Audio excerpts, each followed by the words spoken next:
Assalamualaikum warahmatullahi wabarakatuh.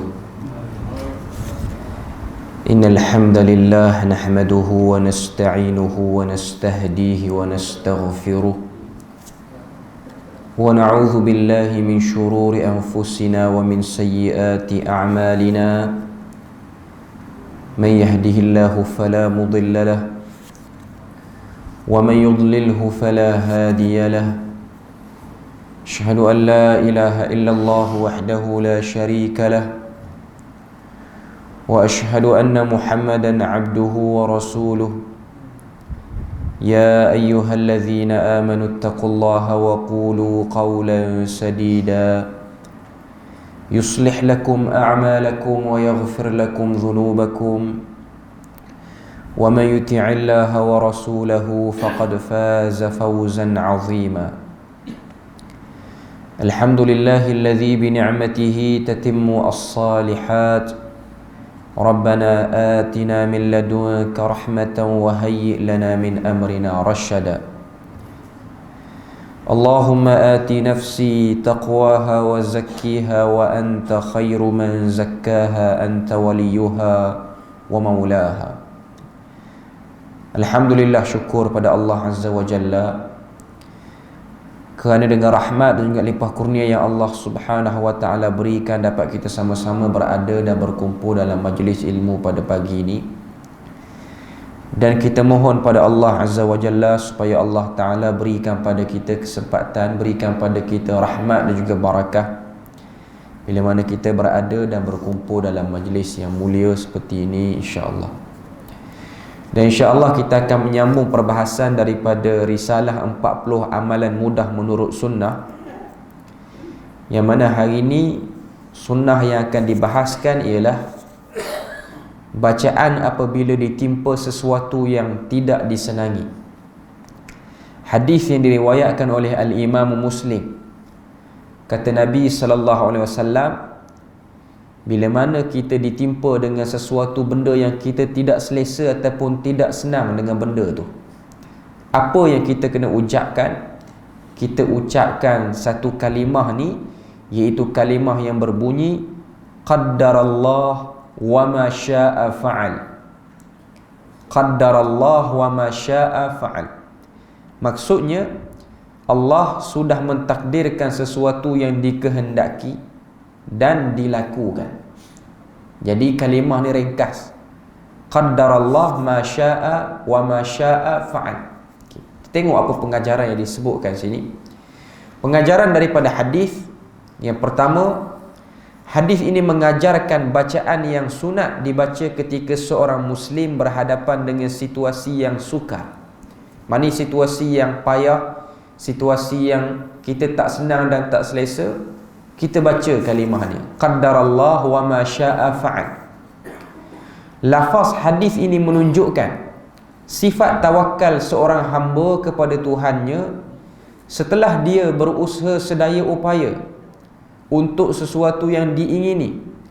Jika takdir Allah mengatasi usaha dan rancangannya, maka seorang Muslim yang beriman akan berserah kepada Allah dan redha dengan ketentuannya. Jadi kalimah ni, kata penulis, ia menunjukkan ketinggian sifat tawakal yang ada dalam diri orang yang mengucapkan tu. Qaddarallah wa ma syaa fa'al. Allah Ta'ala dah takdirkan apa yang dia kehendaki dan apa yang dia ingin lakukan. Jadi nak tunjuk pada kita bahawasanya kalimah ni kita sebut dengan perasaan dan dengan hati pada waktu kita lafazkan benda ni. Lafaz hadis ini juga mengajar kita redha dengan ketentuan Allah setelah berusaha dan tidak menyalahkan takdir atau mempertikaikannya.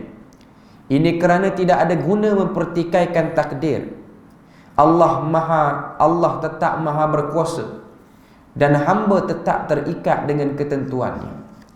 Jadi kalimah ni menunjukkan seseorang tu dia ada iman, dia ada kesempurnaan iman.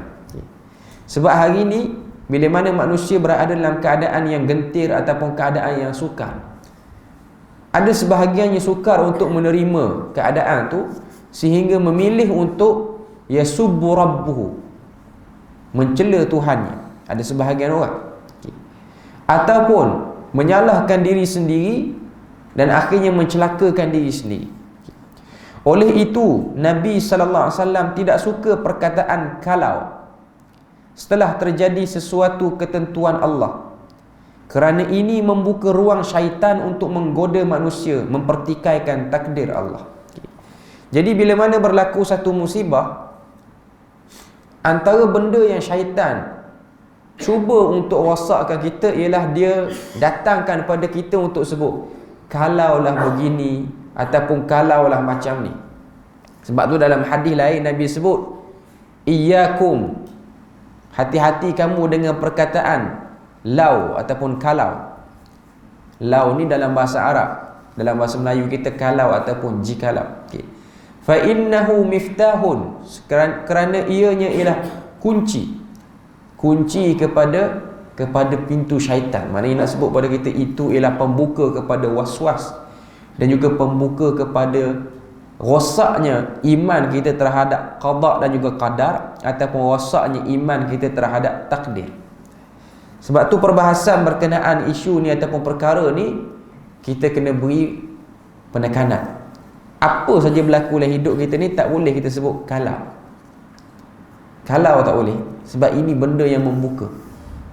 Saya ingat dulu bila mana kapal terbang Malaysia MH17 kena tembak di sempadan Rusia dan Ukraine. Jadi wartawan ni dia pergi, kata apa, pergi wawancara lah keluarga-keluarga yang terlibat tu. Ada satu yang saya tengok lah, saya ingat waktu tu. Ada satu family ni, ada satu wartawan tu tanya mak dia, anak dia terlibat dalam tu dan anak dia terkorban lah dalam kemalangan tu. Dia menangis, sakan dia menangis. Akhirnya dia sebut dalam wawancara tu lah, dia kata, kalaulah anak saya tak beli lagi tiket awal sikit, rasanya tak mati tu. Dia sebut tu. Perkataan yang dia sebut tu, dia telah terdorong dengan emosi dia dan dia telah terdorong dengan godaan syaitan. Kita tak boleh sebut benda tu. Benda tu dah terjadi. Apa saja kemalangan, aksiden apa pun, kalau dah tak keluar rumah awal. Dia beza dengan mujur. Mujur okey. Sebahagian orang bila mana berlaku apa-apa musibah, dia sebut mujur ataupun nasib baik lah. Orang Terengganu sebut mujur. Okey. Maknanya berlaku sesuatu ni, mujur ada orang ni, ataupun nasib baik. Itu lain. Itu tafaul. Itu kita mengharapkan benda baik dan mengelak kita ni duk fikir kesilapan takdir ataupun orang kata apa, kesilapan daripada ketentuan tu. Cuma nak beritahu pada kita, perkataan lau ataupun jikalau ini sangat-sangat besar kesannya bila mana berlaku musibah. Sebab tu Nabi sebut dalam hadis lain, Nabi kata as-sabru 'inda sadmatil ula. Bersabar itu ialah pada hentaman yang pertama, iaitu tahan mulut daripada sebut apa-apa saja yang boleh menyebabkan kita rosak ataupun yang boleh menyebabkan takdir kita tu menyeleweng sikit, walaupun 1-2 darjah. Benda tu dilarang. Terutamanya dalam musibah kehidupan, aksiden ke, kemalangan ke apa, jangan sebut perkataan tu. Walaupun kadang-kadang kita tengok ada sebahagian orang dia mudah sebut benda ni. Persoalannya, kenapa masih ada hadis sahih menunjukkan Nabi sallallahu alaihi wasallam menggunakan lafaz kalau dalam hadis? Sebab kalau tengok dalam hadis ada keadaan Nabi guna perkataan kalau. Contoh, laula an asyqa ala ummati la amartuhum bis-siwak fi kulli wudu'in wa fi riwayah fi kulli salati. Kalau tidak memberatkan umatku, Nabi guna perkataan tu. Sekarang ni dia nak bahas, kalau tu dilarang, kenapa dalam hadis, sebahagian hadis Nabi duk guna perkataan kalau ni? Banyaklah hadis yang Nabi sebut macam tu. Dia sebut pada kita perbahasan, ulama mempunyai beberapa jawapan untuk persoalan ini. Lafaz kalau dilarang jika ia digunakan untuk mempertikaikan takdir Allah. Itu yang pertama. Kalau kita guna untuk mempertikaikan takdir, maka itu dilarang. Kalau anak saya tak bawa motor pagi ni, tak mati aksiden kot, itu dilarang. Okay. Sebaliknya, jika ia digunakan menunjukkan kekecewaan kerana terlepas ketaatan seseorang kepada Allah, atau digunakan pada sesuatu situasi yang dia mempunyai keuzuran padanya, maka ianya tidak mengapa. Tapi kalau benda tu disebut dengan bentuk melahirkan kekecewaan, ataupun menunjukkan pada kita benda tu berat sebab payah orang nak buat, tambah dengan orang kata apa, keperluan manusia. Macam Nabi sebut, laula an asyqa ala ummati, jikalau tidak memberatkan umatku. Nabi nak sebut apa? Bersiwak, bersugi setiap kali ambil wuduk dengan setiap kali nak salat ni benda berat. Dan perkataan Nabi tu bukan Nabi soal takdir. Nabi nak sebut pada kita keringanan yang Nabi sendiri pilih. Kalau benda tu, kalau siwak ni dia Nabi wajibkan pada kita setiap kali salat, setiap kali nak wuduk, ia benda berat. Sebab Nabi sebut laula an asyqa, kalau tidak memberatkan. Maknanya perbuatan bersiwak tu memang berat pun. Setiap kali nak wuduk, setiap kali nak salat ni, kita diminta untuk gosok gigi. Benda tu berat. Gosok gigi wajib pun ada orang malas dah. Bangun pagi dengan nak tidur pun malas 2 kali je sehari. Ni kan nak kena buat 5 kali sehari. Ataupun setiap kali wuduk, sebab wuduk mungkin lebih pada 5 kali sehari. Okay.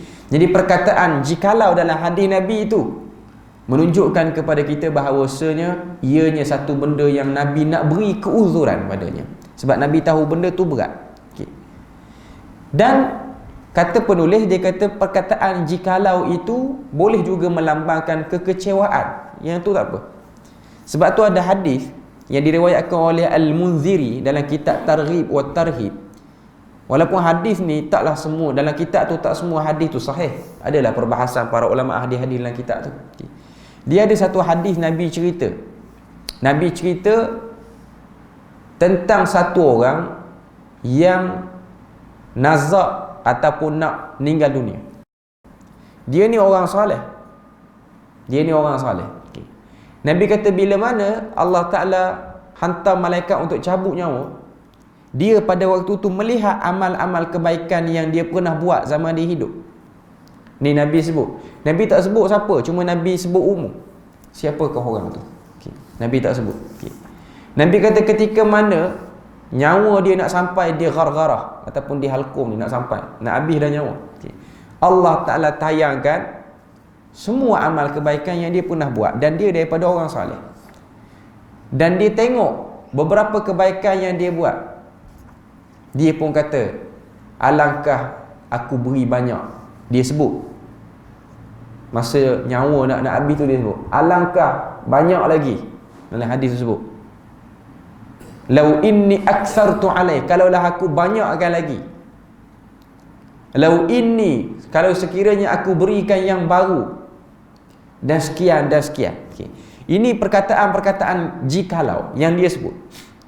Nabi pun sebut. Sebab apa dia sebut benda tu? Allah Ta'ala tayangkan pada dia amal kebaikan yang dia buat. Dia kata kalaulah aku beri banyak lagi. Nabi kata Allah Ta'ala tayang, dia beri sedekah ataupun dia beri infak. Lalu Allah Ta'ala tunjukkan besarnya pahala. Infak dia tu kecil je. Mungkin suku dirham, bukan 1 dirham, suku dirham kecil. Mana dalam RM10 ataupun RM5. Okay. Dia tengok pahala tu besar. Dia yang nak cabut nyawa tu dia sebut, kalau aku letak banyak lagi. Dia kecewa, tapi bukan kecewa yang merubah takdir, tak pun. Cuma dia ada taman ni, dia ada harapan. Kalau aku hidup, aku akan beri yang lagi banyak. Lepas tu Nabi kata, dia sebut, lau kana, kalau sekiranya aku beri kepada dia yang baru. Maknanya Allah Ta'ala tayang pada dia, dia beri satu orang ni baju. Dia tengok ada satu orang pengemis tepi jalan, tak pakai baju, dia cabut baju dia tu baju lama dia bagi. Dia pun kata, kalau aku beri yang baru. Dah ada pahala pun perbuatan tu, dah menyebabkan dia masuk syurga pun kerana perbuatan tu. Okay. Cuma perkataan tu dilafazkan sekadar nak menunjukkan tamanni ataupun harapan. Tamanni itu bahasa Arab, maknanya mengharap sesuatu yang lebih baik kalau diberi. Sebab tu kalau tengok dalam hadis lain, Nabi sebut orang-orang yang mati syahid, setiap kali dia duduk dalam kubur, dia dengar seruan jihad atas muka bumi ni, dia dengar. Maknanya berlaku penindasan terhadap orang Islam, berlaku kezaliman atas muka bumi ni, dia tahu orang yang duduk dalam kubur daripada kalangan orang yang mati syahid. Okay. Setiap kali dia dengar seruan jihad di muka bumi, yang duduk dalam kubur, yang sedang menikmati kenikmatan dengan sebab mati syahid tu, dia sebut setiap kali tengok tu, kalau Tuhan bagi balik ke dunia, aku akan berjuang balik. Bukanlah dia tak redha dengan takdir duduk dalam nikmat kubur yang baik tu. Okay.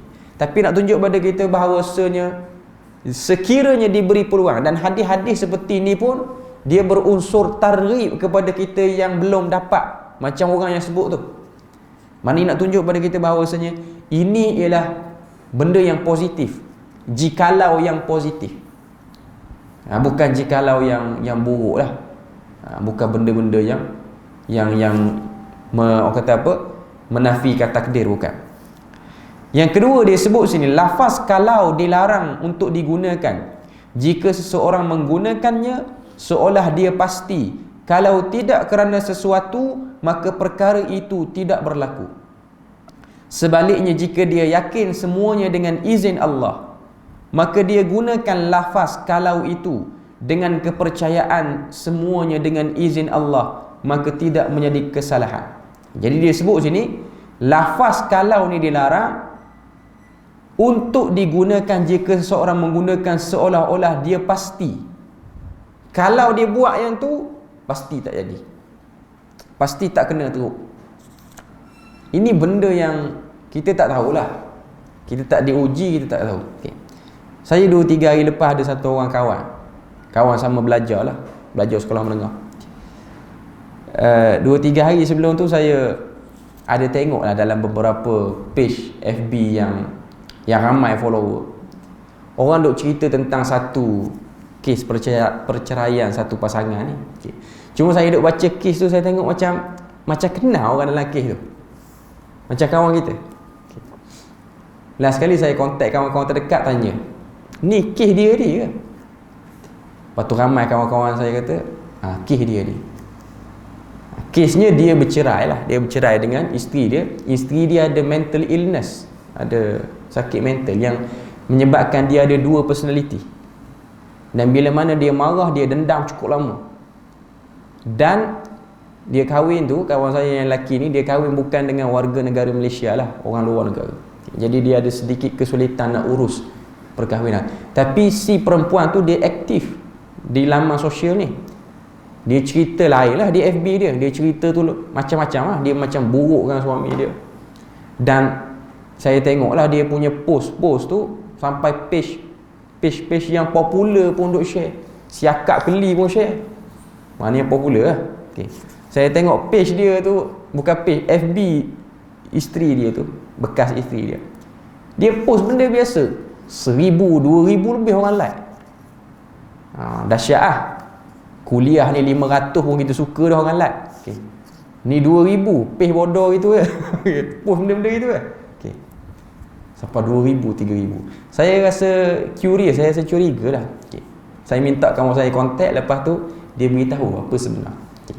Cuma dia kata ketika mana dia bercakap tu, kawan saya yang bercerai tu, mahkamah dah luruskan perceraian.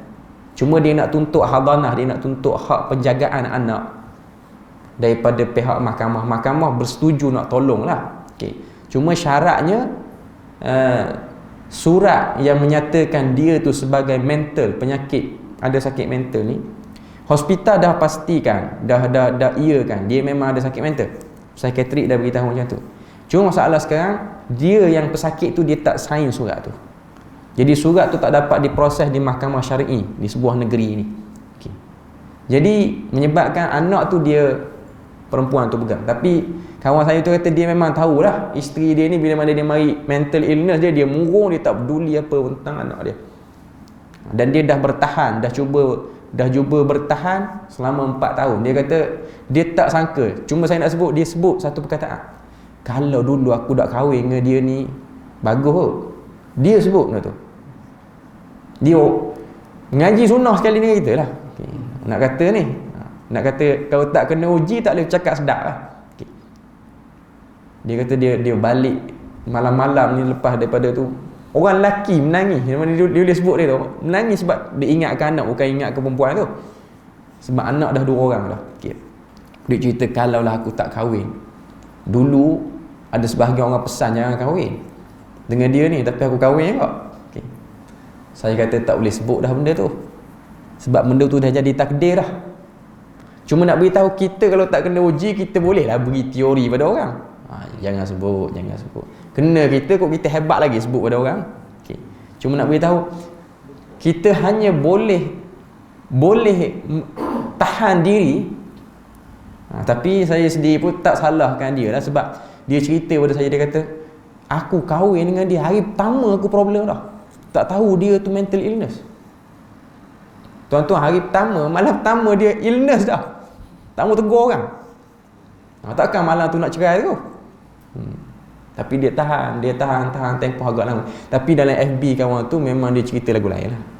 Nak beritahu media sosial ni dahsyat.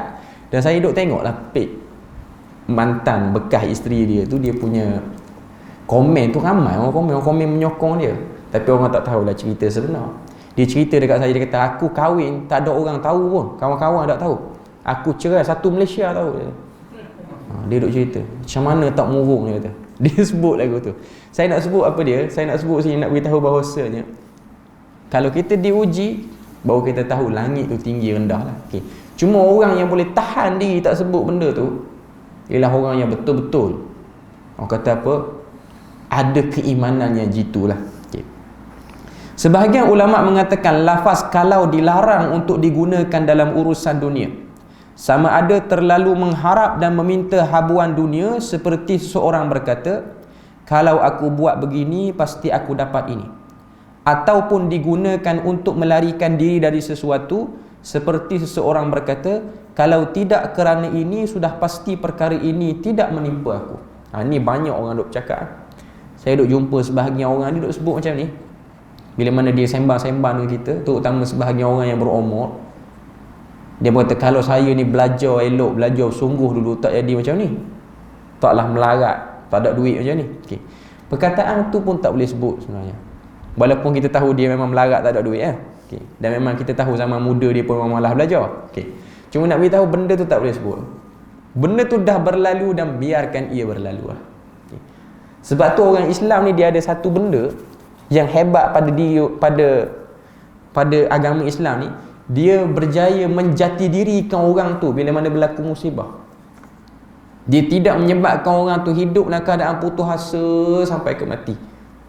Sebab tu kalau kita tengok di negara-negara orang Islam yang agak mundur, negara Yaman ke, negara Mesir ke, yang ramai rakyat-rakyat dia yang orang kata apa, cukup-cukup makan. Bukan cukup-cukup makan, bahkan tak cukup makan pun ada.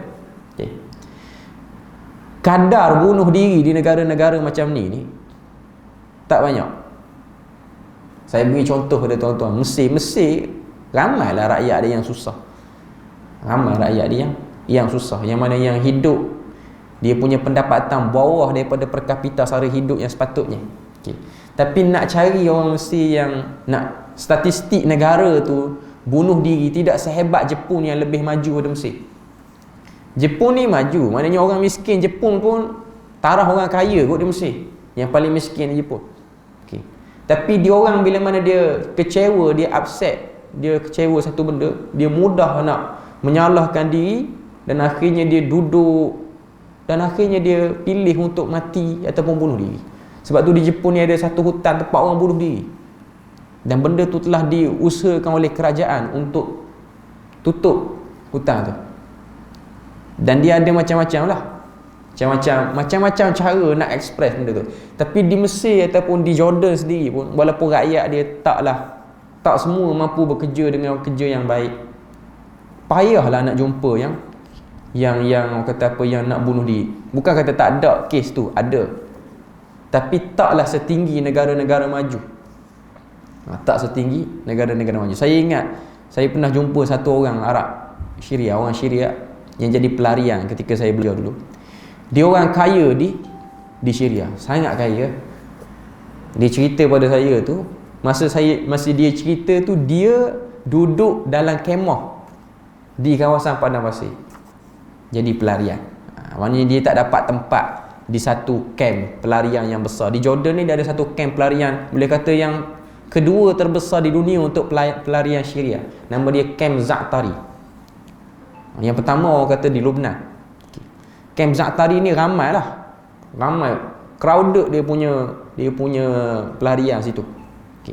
Dan kamp tu selalu diintai oleh pihak mukhabarat daripada SB, daripada ataupun pihak Bashar Assad ni lah. Sebab dulu ada kes tangki air camp tu, ada orang buat cubaan nak letak racun, nak bagi semua mati situ.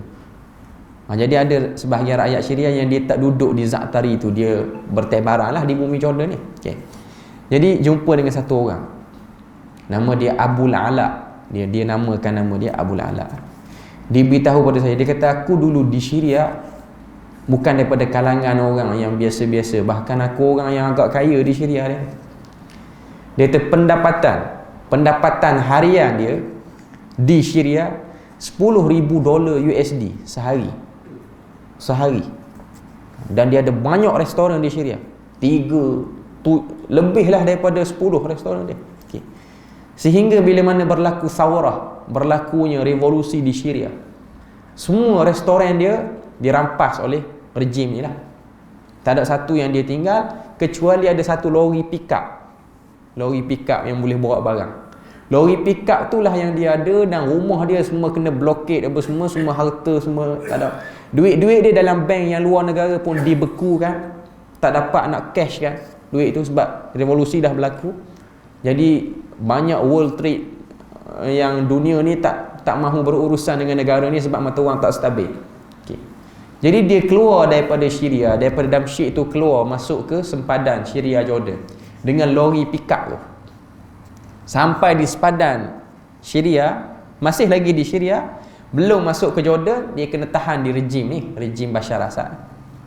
Kena tahan, lori pickup dia kena rampas. Dia dan anak-anak dia berjalan kaki hampir 100 km lebih nak masuk border Syria, border Jordan. Jalan kaki. Dan dia tu orang kaya dulu. Sekarang tak kaya lah. Tapi masa saya bercakap dengan dia tu, dia tak ada lah muka macam kalau lah aku lari awal. Tak ada sebut. Tak ada satu perkataan pun dia sebut kalau lah aku ni ada dah aset di luar negara apa semua. Sebab dia cerita ada sebahagian family dia lari ke Jerman mana-mana yang sempat lari lah. Tapi dia ni tak sempat nak buat apa pun dengan aset dia. Tapi dia tu setiap kali duk bercakap dengan dia selalu sebut bas alhamdulillah. Tapi alhamdulillah. Kalau saya duduk tempat dia, alhamdulillah apa duduk dalam kemah. Bukan ada apa pun. Saya tengok kemah dia, dengan kemah kita comel lagi pada kemah dia. Dengan keadaan cuaca sejuk apa semua, betul-betul mengharapkan bantuan. Tak ada duit, 1 sen pun tak ada duit masuk ke Jordan. Dan dulu orang kenal dia orang kaya. Sebahagian orang-orang Jordan kenal dia orang kaya. Bukan kata dia tu kaya di Syria, orang Jordan pun kenal dia kaya. Tapi orang Jordan macam tu lah, bila mana negara dia tak kena apa-apa, dia ada rasa ego terhadap bangsa yang mari nak menumpang di negara dia. Jadi orang tak peduli sangat. Cuma orang kenal Abu Ala ni kaya di Syria dulu. Tapi dia masuk Jordan, orang-orang Jordan yang pernah buat urusan dengan dia tu, dia buat tak kenal dengan kawan ni. Cuma nak beritahu, dia tidak pernah menyebut perkataan kalaulah aku lari ke negara ni, ataupun daripada awal dulu lagi aku menetap luar negara. Dia tak pernah sebut, sepatah pun dia tak pernah sebut.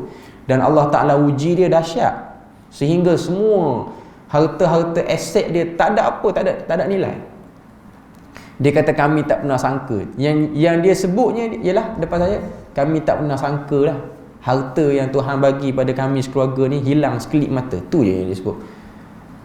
Tak ada lah dia sebut apa-apa benda perkataan yang menunjukkan dia tu macam nak menyalahkan takdir. Tak mudah lah duduk dalam keadaan macam ni.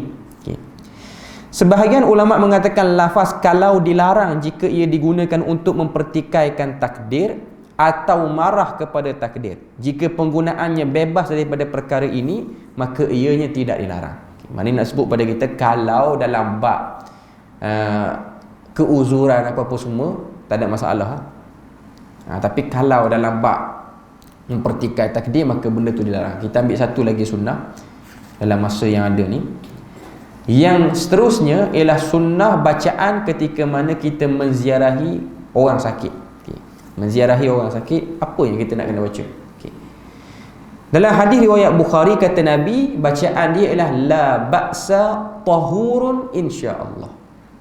La ba'sa tahurun insya-Allah, yang bermaksud tidak mengapa, semoga sakitmu ini membuat dosamu bersih insya-Allah. Itu bacaan dia. Lepas tu dia datangkan lagi satu riwayat Tirmizi. As'alullahal azim rabbal arshil azim an yashfiyak. Aku memohon kepada Allah yang maha agung, Tuhan yang menguasai arasy yang agung, agar menyembuhkan penyakitmu. Jadi dua dia bagi pada kita. Pertama, la ba'sa tahurun insya-Allah. Yang kedua, as'alullahal azim rabbal arshil azim an yashfiyak. Dalam hadis Nabi sebut, tidaklah seorang hamba Muslim mengunjungi orang sakit sebelum datang ajalnya, lalu ia membaca 7 kali doa ini, pasti akan disembuhkan. 7 kali ni yang mana? As'alullahal azim rabbal arshil azim an yashfiyak. 7 kali. Kita pergi ziarah orang sakit, kita baca yang ni. Siapa yang baca? Kita lah, bukan ustaz yang baca. Kita yang ziarah baca. Bukan orang-orang yang kita rasa macam ada autoriti, ataupun orang yang kita nampak macam lebay apa semua, bukan. Tapi orang yang ziarah, yang membacakannya. As'alullahal azim rabbal arshil azim an yashfiyak. Ataupun la ba'sa tahurun insya-Allah. Tidak mengapa, semoga ianya menjadi pembersih kepada dosamu. Jadi nak cerita sikitlah beberapa minit yang ada ni tentang bab menziarahi orang sakit. Nabi memang suka ziarah orang sakit, tapi ada adab yang Nabi tunjukkan. Kita tengok bila mana Nabi SAW menziarahi seorang sahabat yang kena sakit. Sakit tak sebut sakit apa, cuma hadis riwayat Muslim kata hatta takuna jasaduhu mithlu firah, sehingga menjadi jasadnya seperti seekor burung. Bukan jadi burung, nak tunjuk kecil je. Itu benda yang kita kena faham tau. Bukan Nabi maksudkan dia tu orang tiba-tiba tubuh jadi burung, bukan. Nabi nak sebut badan dia tu daripada gemuk sampai jadi kecil macam seekor burung. Perumpamaan. Nabi tengok, Nabi masuk dalam rumah, Nabi baca as'alullahal azim rabbal arshil azim an yashfiya. Lalu Nabi tanya, apa yang kamu buat ataupun apa ikhtiar kamu bila mana kamu sakit ni? Yang sakit tu, sahabat yang sakit tu, dia kata, ma indi illa sabr. Dia jawab, aku tidak ada apa-apa melainkan aku minta pada Tuhan supaya aku sabar.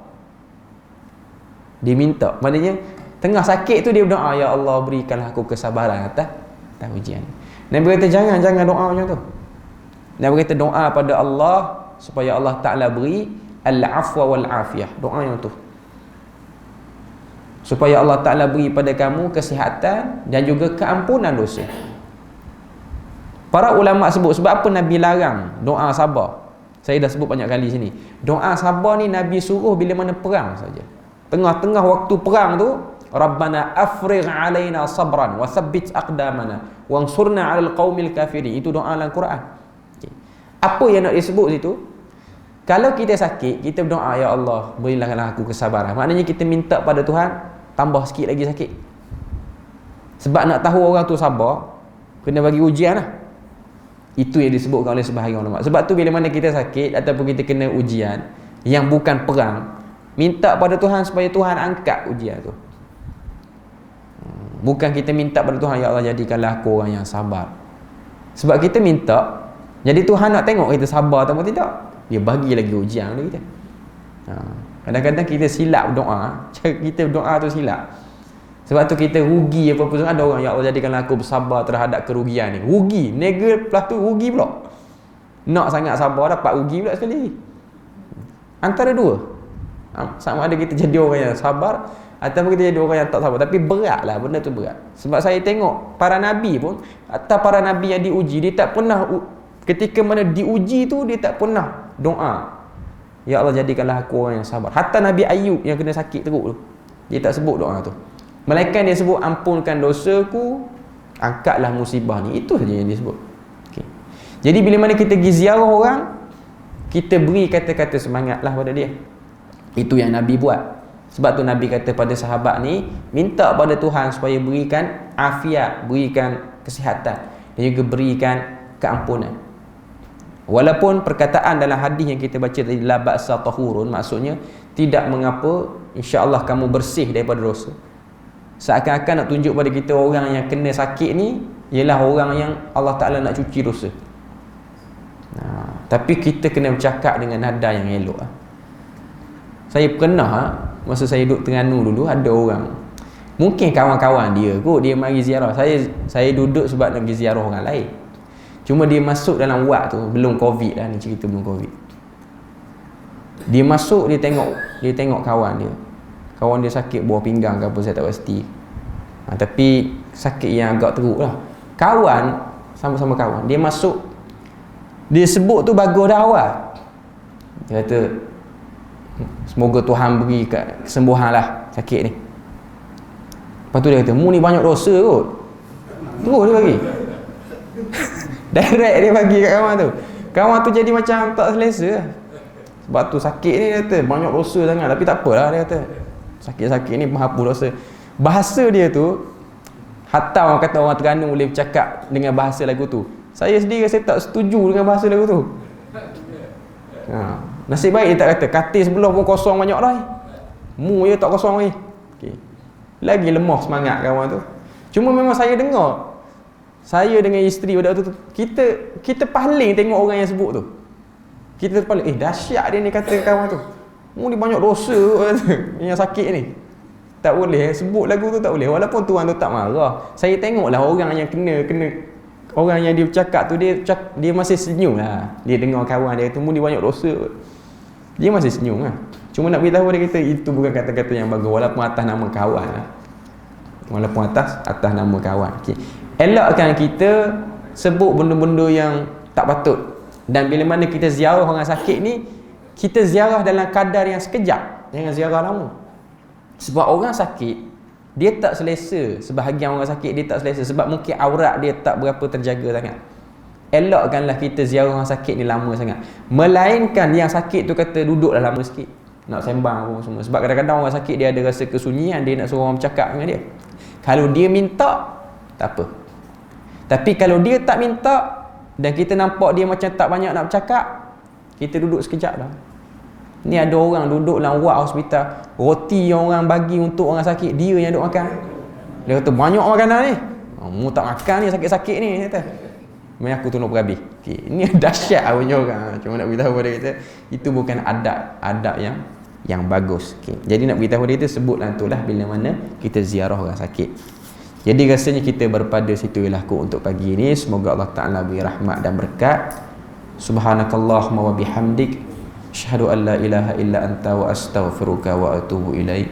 Wassalamualaikum warahmatullahi wabarakatuh.